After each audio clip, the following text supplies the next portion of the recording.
আসসালামু আলাইকুম সবাইকে। আজকে খুব মজাদার রেসিপি মুরগি দিয়ে পেঁপে আলু রান্না করব। আশা করি রেসিপিটা আপনাদের খুব ভালো লাগবে। তো চলুন রেসিপিটা শুরু করি। পেঁপে আলু দিয়ে মুরগির মাংস রান্না করার জন্য প্রথমে একটি প্যানে আমি এখানে 3 থেকে 4 টেবিল চামচের মতো রান্নার রেগুলার তেল নিয়েছি। তেলটা যখন গরম হয়ে যাবে আমি এখানে 1/3 কাপ পরিমাণ পেঁয়াজ কুচি এবং গোটা মশলাগুলো দিয়ে দিচ্ছি। এখানে আছে তেজপাতা, লং, এলাচ সব কিছুই অল্প পরিমাণে দিয়ে দিয়েছি, নিশ্চয়ই দেখতে পাচ্ছেন।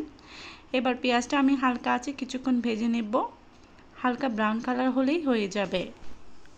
তো এরই মধ্যে আমার পেঁয়াজটা কিন্তু ভাজা হয়ে গিয়েছে।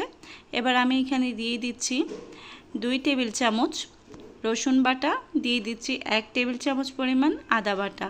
এবার এর কাঁচা গন্ধটা চলে যাওয়ার জন্য আমি এটা প্রায় 1 মিনিটের মতো ভেজে নেব।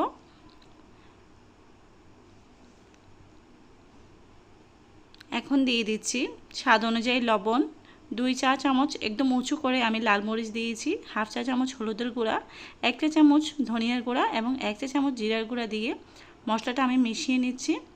এখন সামান্য পানি দিয়ে দেব যাতে মশলাটা পুড়ে না যায়। এই মশলাটা একটু সময় নিয়ে আমাদের কষাতে হবে। রান্নার স্বাদ কিন্তু তখনই বাড়ে যখন খুব ভালোভাবে কষানো হয়। মশলাটা আমি 5 মিনিটের মতো কষিয়ে নিয়েছি, নিশ্চয়ই দেখতে পাচ্ছেন তেলটা উপরে উঠে এসেছে।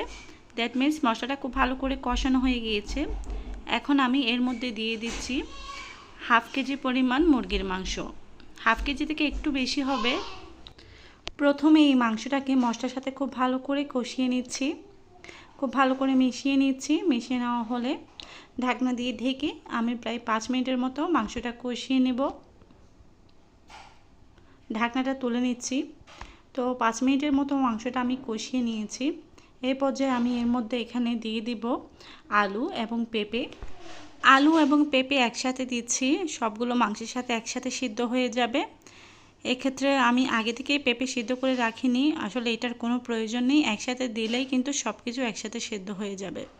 এবার সব কিছু একসাথে খুব ভালো করে মিশিয়ে নিচ্ছি, ঢাকনা দিয়ে দিচ্ছি। আরও 5 মিনিট আমি মশলাটা কষিয়ে নিচ্ছি মাংসের সাথে। তো এরই মধ্যে আমার মাংস, আলু, পেঁপে সব কিছু খুব ভালোভাবে কষানো হয়ে গিয়েছে। এবার একটু নেড়েচেড়ে মিশিয়ে দিচ্ছি। মেশানো হয়ে এলে এর মধ্যে আমি প্রায় 1.5 কাপ পরিমাণ গরম পানি দিয়ে দিচ্ছি। এখানে যেহেতু সবজি দিয়েছি, সবজিতে আমার মনে হয় গরম পানিটা দিলে বেশ ভালো থাকে। তো আমি গরম পানি দিয়ে সব কিছু খুব ভালো করে মিশিয়ে নিয়েছি এবং এই পর্যায়ে আমি দিয়ে দিচ্ছি 4-5টা আস্ত কাঁচামরিচ আর কিছুটা লবণ দিচ্ছি। লবণটা আমার মনে হয়েছে আর একটু প্রয়োজন, তাই দিয়ে দিলাম। সব কিছু আবার খুব ভালো করে মিশিয়ে নিচ্ছি। এবার আবার ঢাকনা দিয়ে দিচ্ছি এবং আমি 10 মিনিট মিডিয়াম টু লো হিটে মাংসটা রান্না করে নিয়েছি।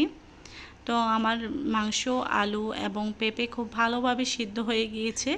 সবশেষে আমি এখানে হাফ চা চামচ গরম মশলার গুঁড়া দিয়ে দিচ্ছি আর দিয়ে দিচ্ছি বেশ কিছুটা ধনেপাতা কুচি। এবার ঢাকনা দিয়ে দিচ্ছি 2 মিনিটের জন্য, যাতে করে কাঁচামরিচ, ধনেপাতা এবং গরম মশলার ফ্লেভারটা খুব ভালোভাবে চলে আসে। তো রেসিপিটা আপনাদের ভালো লাগলে লাইক, শেয়ার অ্যান্ড কমেন্ট করতে বলবেন না। সবাই অনেক ভালো থাকবেন।